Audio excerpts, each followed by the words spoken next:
네, 이번 시간에는 2019년 3월 3일 시행한 그 문제풀이 하겠습니다. 자, 문제 1번 나가죠. 자, 문제 1번은 여기 공기와 접촉이 되었을 때 요 위험도가 가장 큰 거를 갖다 찾아내라는 거죠. 그래서 여러분 이거 이 위험도라는 것을 우리가 H로 표기했는데 이 위험도라는 것은 연소 상한하고 연소 하한의 요 차이를 연소 하한 값으로 나누어 준 것이 바로 요 위험도가 되는 거죠. 다시 말해서 연소 상한하고 연소 하한의 요 차이가 클수록 위험도가 높아지는 거죠. 그래서 여러분이 그 위험도를 갖다가 계산을 하려면 이 연소 범위, 다시 말해서 연소 범위는 폭발 범위하고 같은 얘기죠.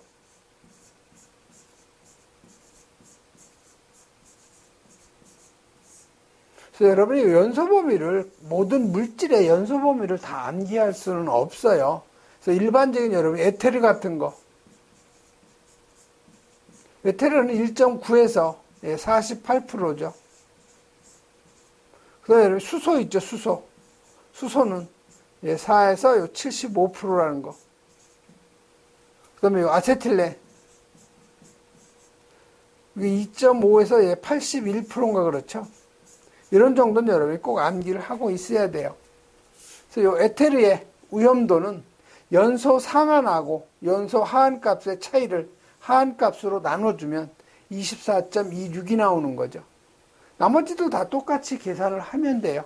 수소도 연소 상한하고 하한의 차이를 하한 값 4로 나눠주면 17.75가 나오죠. 에틸렌 상한과 하한의 차이를 하한 값으로 나눠주면 12.33이 되는 거죠. 부탄은 상한과 하한의 차이를 하한 값으로 나눠주면 3.67이 나오죠. 그래서 여기서 위험도가 가장 큰 것은 바로 요 에테르가 되는 거죠. 그래서 맞는 답은 바로 요 1번이 맞는 답이 되는 거죠. 다음은 2번으로 가죠.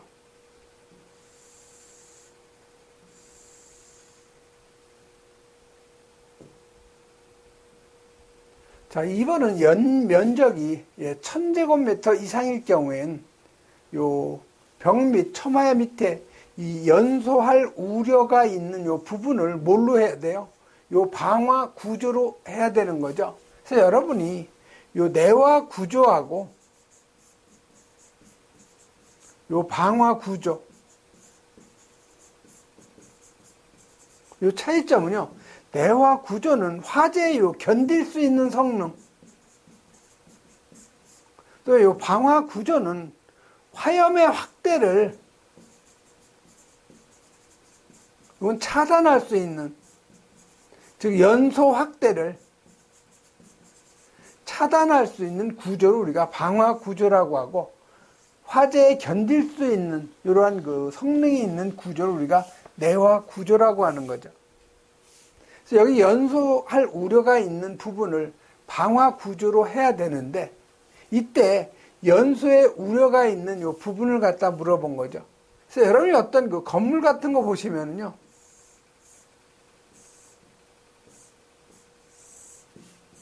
이게 1000제곱미터가 넘을 경우에는 여기에다가 중간에도 이렇게 방화벽을 갖다가 설치를 하는 거죠. 그래서 요 연소할 우려가 있는 요 부분에 대한 다음 그 물음이죠.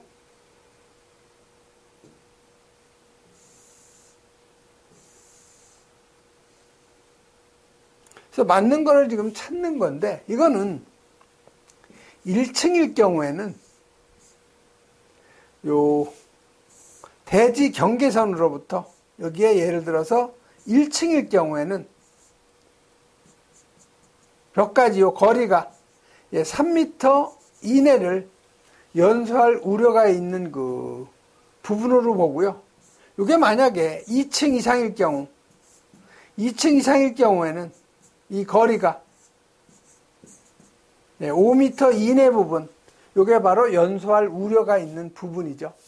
그래서 여기 인접 대지 경계선 또는 도로 중심선, 그다음에 동일한 대지 안에 있는 두 동 이상의 그 건축물 상호 외벽 간의 중심선으로부터의 요 거리는 1층이 여러분이 3m 이내, 2층 이상은 5m 이내가 되는 거죠. 그 다음에 여러분 요 참고로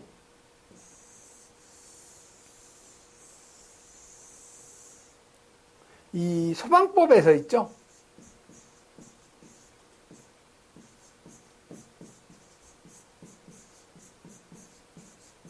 이 연소할 우려가 있는 구조가 있어요.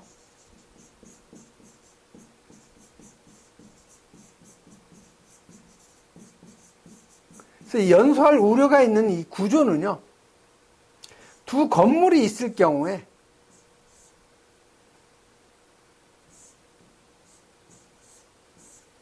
여기가 1층이면 1층 같은 경우 개구부가 있죠. 이 개구부가 서로 마주하고 있을 때 요게 6m 이내일 경우, 6m 이하일 경우에는 연소의 우려가 있는 구조로 보고요. 그 다음에 여기 요건 1층이죠. 여기 2층 이상은 서로 마주보고 있는 요 개구부가 서로 거리가 10m 이하일 경우 이걸 연소 우려가 있는 구조로 보는 거죠. 그래서 여러분이 여기 우리 건축법에서 그 얘기하는 요 연소할 우려가 있는 요 부분, 요 놈은 1층이 3m 이내. 그러니까 여러분이 간단히 이렇게 정리를 하시면 돼요. 요 건축법하고 우리 소방관계법규하고. 그래서 여기 1층일 경우 건축법에서는 3m 이내, 2층 이상일 경우 여기서는 5m 이내를 요 연소할 우려가 있는 부분으로 보고요. 소방에서는 1층은 2배예요. 6m 이하. 그 다음에 2층 이상일 경우에는 5m 이내가 아니고 2배죠. 10m 이하. 일 경우에는 연소에 우려가 있는, 요건 구조라고 하죠. 연소할 우려가 있는 구조. 건축법에는 연소할 우려가 있는 요 부분. 이렇게 여러분이 정리를 꼭 해 놓으셔야 돼요. 그래서 여기 지금 건축법이기 때문에 상호 외벽 간의 중심으로부터 1층은 3m 이내의 부분, 2층은 몇 미터라고 했어요? 6m 이내죠. 그래서 요 1번이 바로 맞는 거 답이 되는 거죠. 이런 식으로 여러분이 정리를 좀 해 놓으시면 되죠. 다음 3번 가죠.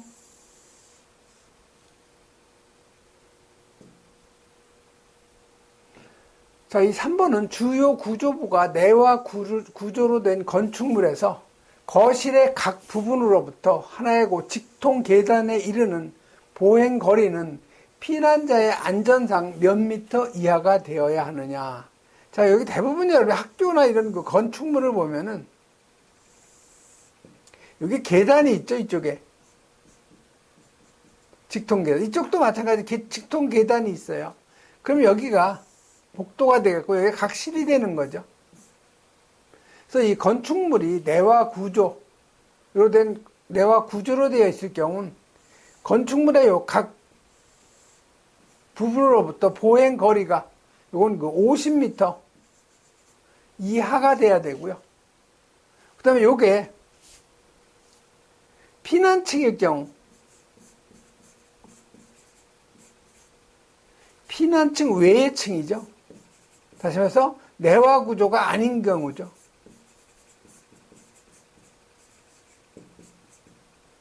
이럴 경우에는 보행거리가 30m 이하,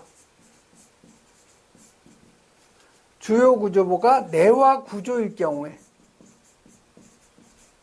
이건 50m 이하. 그 다음에 요 자동식 소화 설비가 설치되어 있을 경우에는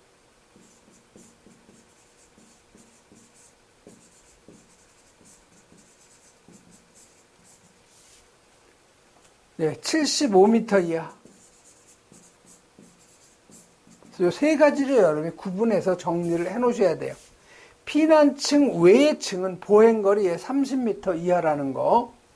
주요 구조부가 내화 구조나 불연 재료로 되어 있을 경우에는 보행거리 50m 이하, 16층 이상 공동주택일 경우에는 40m 이하죠.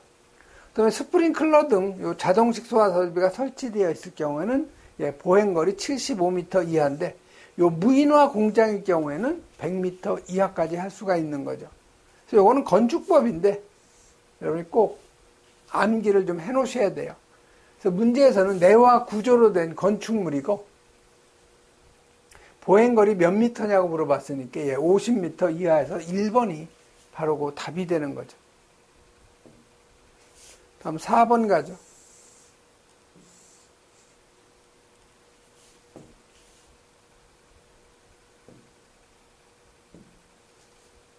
자, 4번은 제2류 위험물에 해당되지 않는 것 찾는 거죠.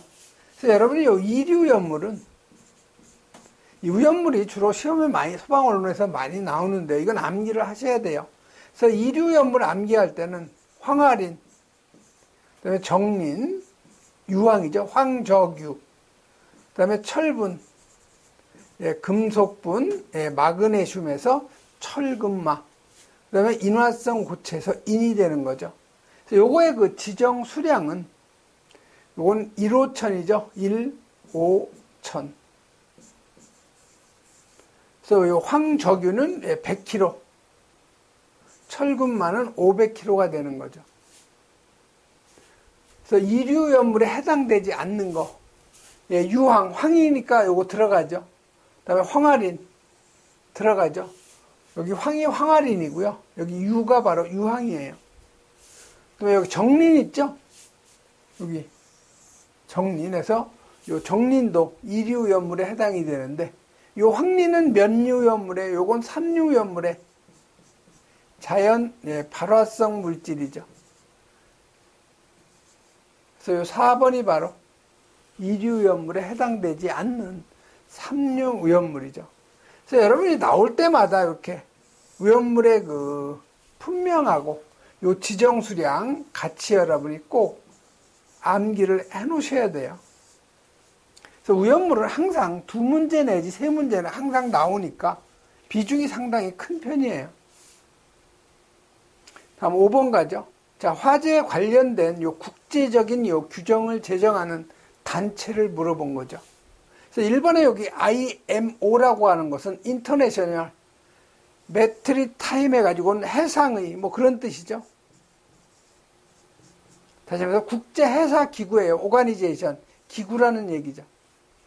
그 다음에 SFP Society of Fire Protection Engineers 해가지고 이건 소방기술자협회. 그 다음에 NFPA 이건 가장 여러분이 많이 들어온 얘기. 미국 방화협회죠. 그 다음에 여기 ISO 이게 바로 국제표준화기구의 화재안전기술위원회죠. 그래서 4번이 바로 답이니까 이런 건 문제하고 답을 여러분이 암기하는 것이 편해요. 다음 6번 가죠. 자, 6번은 이산화탄소 소화약제 요 임계 온도를 물어본 거죠. 그래서 여러분이 요 임계 온도하고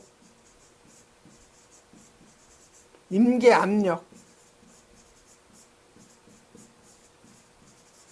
그래서 요 임계 온도라는 것은 요 기체를 갖다가 액체로 변화시키는 걸 뭐라고 그래요? 요건 우리가 액화라고 하죠. 그래서 요 임계 온도라는 것은 액화를 시킬 수 있는 요거는 최고 온도예요. 액화시킬 수 있는 최고 온도. 그다음에 요 임계 압력은 기체를 액체로 변화시키는 것, 즉 액화시킬 수 있는 최소 압력을 우리가 임계 온도, 임계 압력이라고 하는 거죠. 그럼 여기서 CO2에 임계 온도하고 CO2의 임계 압력은 여러분이 암기를 해 놓는 것이 좋아요. 그래서 임계 온도가 31.1도씨죠. 임계 압력은 여기 72.8 atm이에요, 기압. 다시 말해서 CO2를 기체를 갖다가 액화시킬 때 31.1도씨보다 아무리 온도를 이거보다 낮게를 하더라도 압력이 72.8기압보다 높으면 안 된다는 거죠. 낮으면 안 된다는 거죠. 반대로 온도를 아무리 낮추더라도 압력이 이보다 낮을 경우에는 액화될 수가 없다는 거죠.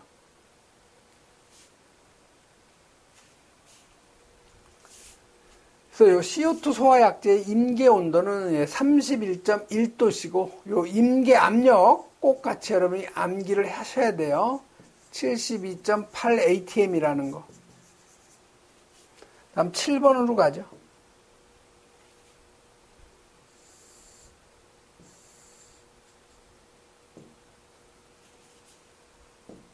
자, 7번은 오염물 안전관리 법령상 오염물의 요 지정수량인데 틀린 거 찾는 거죠. 자, 그럼 여러분 오염물의 그 지정수량. 자, 1번에 보시면 과산화나트륨 나오죠. 여러분 인류가 산화성 뭐예요? 예, 고체죠. 그래서 인류염물은 아염소산염류, 염소산염류, 과염소산염류, 무기과산화물. 그 다음에 브롬산염류, 질산염류, 요드산염류죠. 그 다음에 과망간산염류, 중크롬산염류에서 이건 1이 아니고 5월 31일이죠. 이게 50kg, 300kg, 1000kg죠. 그래서 이 과산화 나트륨. 자, 과산화 나트륨은 어디에 들어가요? 무기과산화물에 들어가죠. 그래서 무기과산화물. 50kg 맞는 얘기죠. 그다음에 이번에 요 정린이죠. 자, 이류염물은 요 앞에 문제에서 했어요. 황아린, 정린, 유황, 철분, 금속분, 마그네슘. 그다음에 인화성 고체. 그래서 이건 1호천이라고 그랬죠. 그래서 100kg, 500kg, 1000kg. 그래서 여기 정린이니까 요 정린은 지정수량 100kg에서 요거 맞는 얘기죠. 그다음에 트리니트로톨루엔, 오류염물이죠. 자, 오류염물은 유기과산화물하고 질산 에스테르에서 유질. 그다음에 히드록실 아민하고 히드록실 아민 염류. 그다음에 니트로화물, 니트로소화물, 아조화물, 디아조화물, 히드라진 유도체. 그래서 이건 뭐예요? 112죠. 그래서 유질이 10kg, 히히가 100kg, 니니아 D가 200kg죠. 그래서 여기 트리니트로톨루엔은 어디에 들어가요? 요건 니트로 화합물에 들어가죠. 그래서 여기 니트로 화합물, 이건 지정수량이 200kg죠. 그래서 맞는 얘기예요. 그럼 틀린 건 당연히 4번이 틀린 답이 되겠네요. 탄화 알루미늄이죠. 자, 삼류염물이죠. 자, 삼류염물은 칼륨, 나트륨, 알킬 알루미늄, 알킬 리튬이죠. 그래서 칼라 알알. 그 다음에 황린이죠. 그 다음에 알카리 금속 및 알카리 토금속. 그 다음에 유기 금속 화합물. 그 다음에 금속의 수소화물, 금속의 인화합물, 칼슘 또는 알루미늄 탄화물이죠. 그래서 이건 암기할 때 어떻게 암기하겠어요? 1, 2, 5, 3이죠. 1, 2, 5, 3. 이거 10kg, 20kg, 50kg, 300kg죠. 그래서 지금 여기서 탄화 알루미늄은 어디에 들어가요? 탄화 알루미늄은 칼슘, 금속의 수소화물, 금속의 인화물, 칼슘 또는 알루미늄 탄화물에 들어가죠. 이건 알루미늄 탄화물이에요. 그렇기 때문에 지정수량이 300kg죠. 그래서 400이 아니고 이게 300인 거죠. 그래서 4번이 바로 틀린 답이 되죠.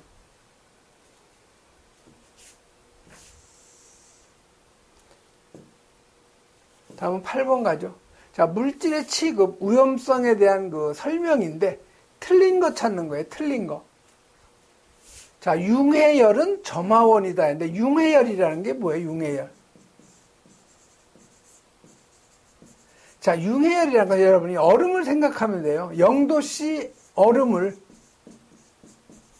0도씨 물로 만드는데 필요한 열. 요걸 우리가 얼음이 고체죠. 자, 물은 뭐예요? 요건 액체죠. 즉 고체가 액체되는데 필요한 열, 요걸 우리가 융해라고 하죠. 여기에 필요한 열을 우리가 융해열이라고 그래요.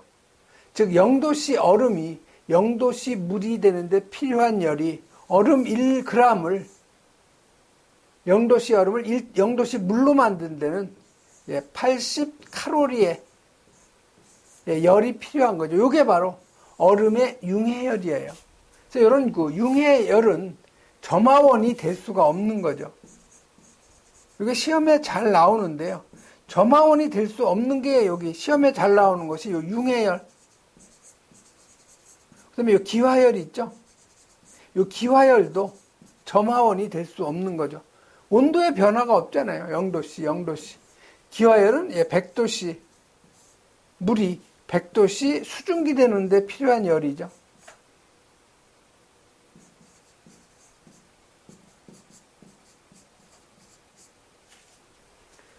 바로 1번이 틀렸다는 걸 여러분 금방 여러분이 찾아낼 수가 있어요. 그 다음에 질산, 육류연물이죠. 물과 반응할 때 발열 반응이 일어나기 때문에 조심해야 되고요. 그 다음에 네온, 불활성 기체죠. 그 다음에 여기 이산화탄소, 질소, 이거 다 불연성이죠. 그 다음에 암모니아 충전한 공업용기의 색상은 백색이다. 이건 맞는 얘기예요. 다음 9번 가죠.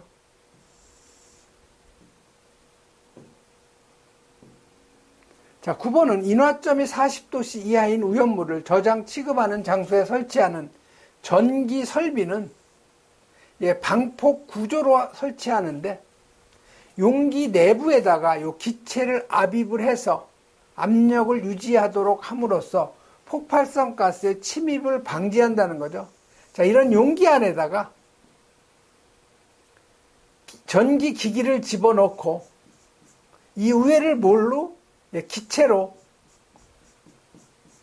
불연성 기체인 이 질소를 갖다가 가압을 시켜 놓는 거죠. 이게 바로 뭐예요? 내압 방폭 구조라고 하죠. 내압. 이게 내가 견딜 내자고요.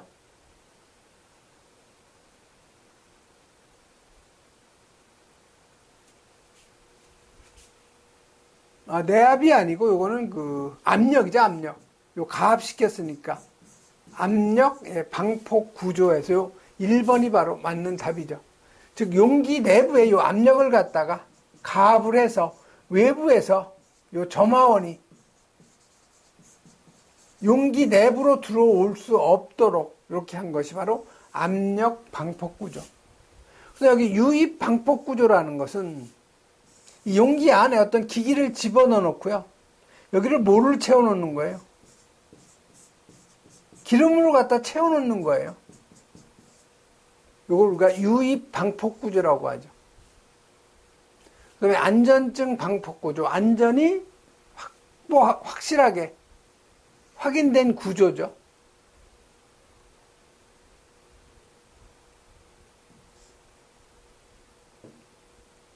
그래서 여러분이 이 방폭 구조의 종류를 보면 여기 내압 방폭 구조, 이 내압이라고 하는 것은 견딜래자, 여기 견딜래자에다가 압력 압자죠. 그래서 내압 방폭 구조는 용기가 폭발 압력에 견딜 수 있는 구조. 방금 얘기한 요 압력 방폭 구조는 용기 내부에다가 요 불연성 기체로 압력을 갖다 가해주는 거죠. 그래서 유입 방폭 구조, 요거는 그 기름 속에다가 넣는 구조라는 거. 그 다음에 안전 증가 방폭 구조, 안전도를 증가한 방폭 구조. 그다음에 본질 안전 방폭 구조, 본질적으로 안전성이 확인된 이러한 방폭 구조. 그다음에 특수 방폭 구조. 요거는 그 증기의 인화를 방지할 수 있는 것이 시험 기타에 의해서 확인된 구조라는 거. 그래서 여러분이 방폭 구조의 종류는 여러분 읽어보셔서 암기할 필요는 없어요. 이해만 하시면 되죠. 다음 10번 가죠. 자, 10번은 화재 분류 방법 중 유류 화재에 대한 급으로서 맞는 걸 찾아내라는 거죠. 이건 여러분이 여러 번 그 시험에 나왔던 것이기 때문에 다 암기했을 거예요. 자, A급 일반화재, B급 유리화재, C급 전기화재, D급 금속화재, 새로 추가된 것이 요 K급이죠. 해서 K급은 주방화재라는 거. 색표시 A급 백색, B급 황색, C급은 청색, 나머지는 색표시가 없죠. 그래서 여기 유리화재니까 B급 화재가 답이 되는 거죠. 다음 11번 마그네슘 화재에다가 주수, 물을 갖다가 방사했을 때 생성되는 요 기체를 물어본 거죠. 자, 마그네슘은 금속이죠. 자, 물하고 반응이 되면 요 마그네슘은 이가기 때문에 히드록식이 두 개하고 결합이 되고 여기 수소 기체가 발생이 되는 거죠. 그래서 이 수소가 폭발 범위가 4에서 75%로서 굉장히 위험한 가연성 기체가 되는 거죠. 자, 그럼 여기 반응식 완결하려면 마그네슘 하나 서로 같고 수소가 두 개 맞죠? 그 다음에 산소가 이제 두 개가 되는 거죠. 그럼 여기 2가 들어가야 되겠죠? 그럼 수소 두 개, 네 개 맞네요. 그래서 여기 마그네슘이 물하고 반응이 되면 생성되는 기체는 수소가 되는 거죠. 그래서 맞는 답은 바로 요 2번이 맞는 답이죠. 그래서 여러분이 꼭 알아둬야 될 것이 요 금속이 물과 반응을 하면 대부분 다 요 수소 기체를 발생한다는 거 꼭 이건 여러분이 기억을 하셔야 돼요. 나트륨도 마찬가지예요. 나트륨, 그 다음에 뭐 칼륨, 이거 다 물하고 반응이 되면 수소 기체 발생이 되는 거죠. 네, 다음 12번 가죠.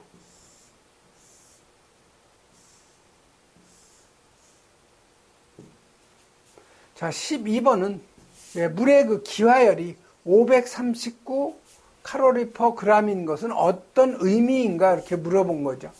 그래서 여러분이 물의 기화열이라는 것은 요 100도씨 물이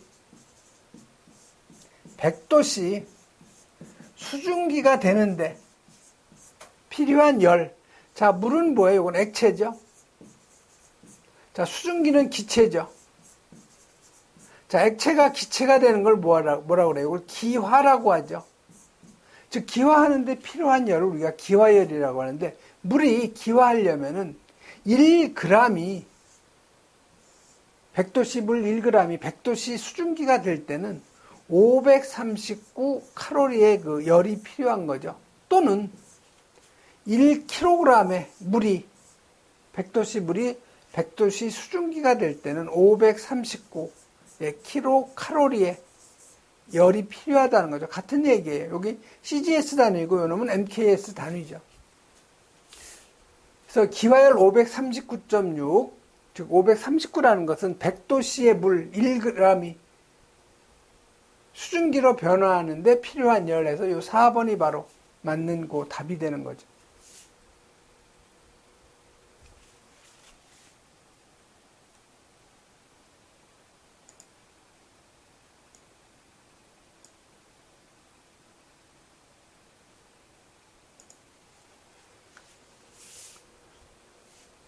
네, 다음은 13번 넘어가죠.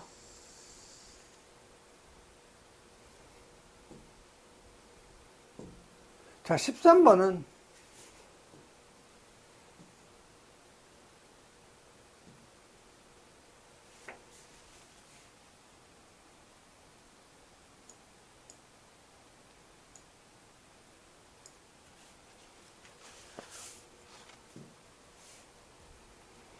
자, 방화구역의 설치 기준인데요. 스프링클러, 기타 이와 유사한 요 자동식 소화 설비가 설치된 10층 이하라는 거죠. 그러면 몇 제곱미터 이내마다 구획을 하느냐 이걸 물어본 거죠. 그래서 원칙적으로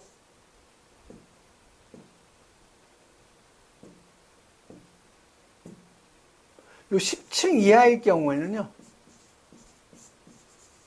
바닥 면적 1000제곱미터 이내마다 구획을 하는데 요 자동식 소화 설비가 설치되면 3배예요. 3000제곱미터마다 구획할 수가 있는 거죠.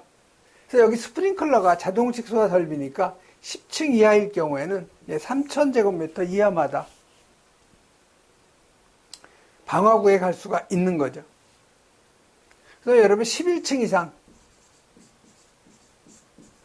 이건 원칙적으로 200제곱미터마다 구획을 해야 되는데 자동식 소화 설비가 설치되면 3배예요. 600제곱미터 이하마다 구획하면 되는 거죠. 그런데 11층 이상이더라도 불연 재료로 되어 있을 경우 이거는 500제곱미터 이내마다 구획할 수가 있는 거죠. 자동식 소화 설비가 설치되면 3배 1500제곱미터 이내마다 구획할 수가 있는 거죠. 요 3가지 여러분이 방화구획 면적별 구획 기준 요거 여러분 여러 번 읽어보셔야 돼요. 면적별 구획. 그 다음에 요 층별 구획 있죠. 그래서 3층 이상의 층. 그 다음에 요 지하층. 여기는 층별로 구획한다는 거.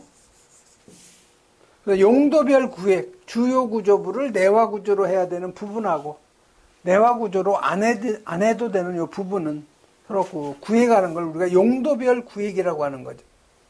그래서 구획의 그 부분의 구조는 내화 구조로 된 바닥이나 벽, 그다음에 갑종 방화문 또는 자동 방화 셔터로 구획하는 거죠. 다음 14번 가죠.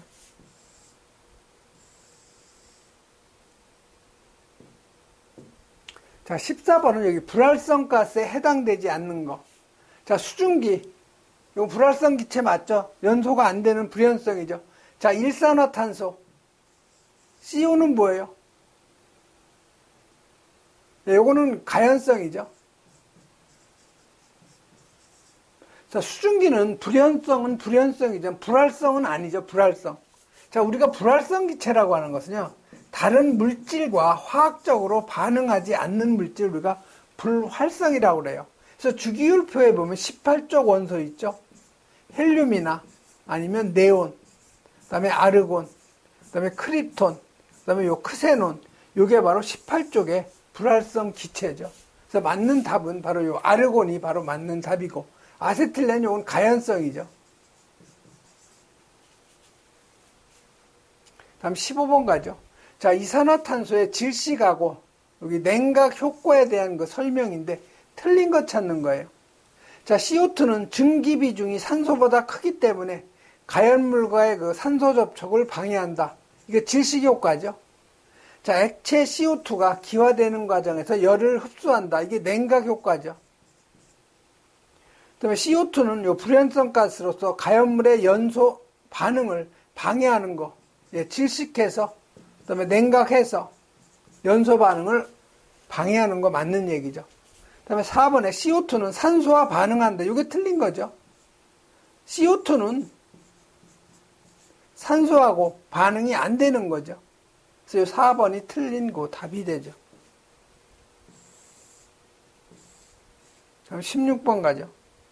자, 16번은 요 분말 소화약제, 분말 입도의 요 소화 성능에 대한 거 설명인데 맞는 거, 옳은 거 찾는 거예요.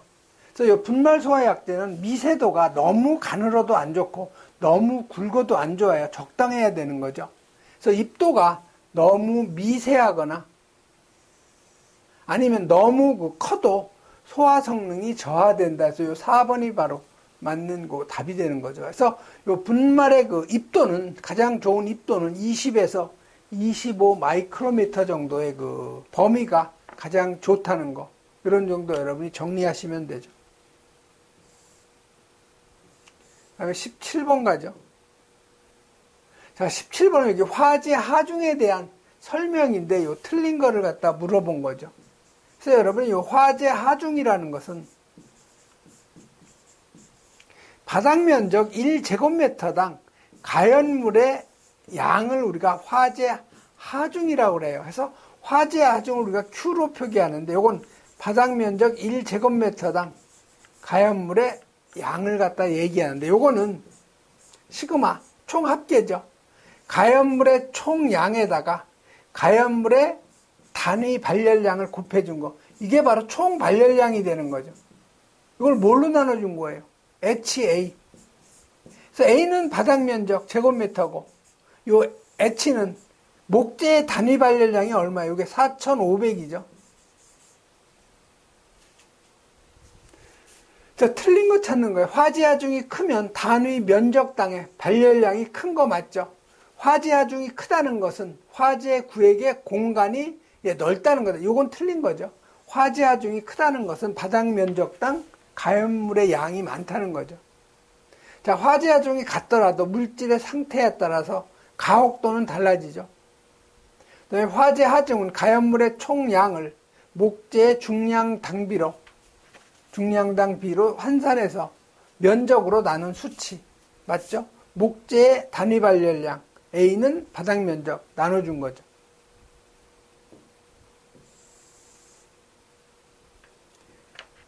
다음 18번 가죠. 자, 분말 소화 약재 중 요 A급 일반 화재하고 B급 유리화재, C급 전기화재 모두 적용할 수 있는 거. 예.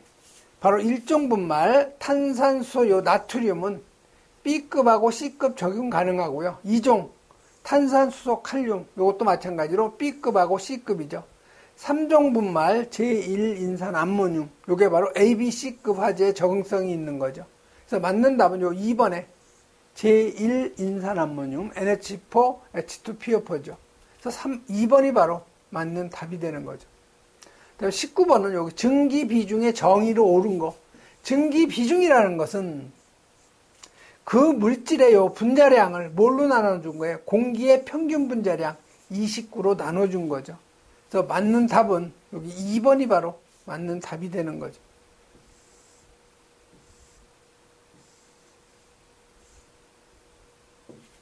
다음 20번 가죠.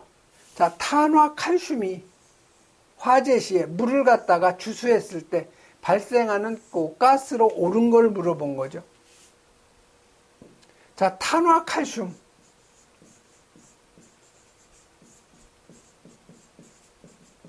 자, 여러분 생각하시면 탄화라는 거, 여기 탄이라는 거 탄소예요. 탄소하고 화합을 한 거죠.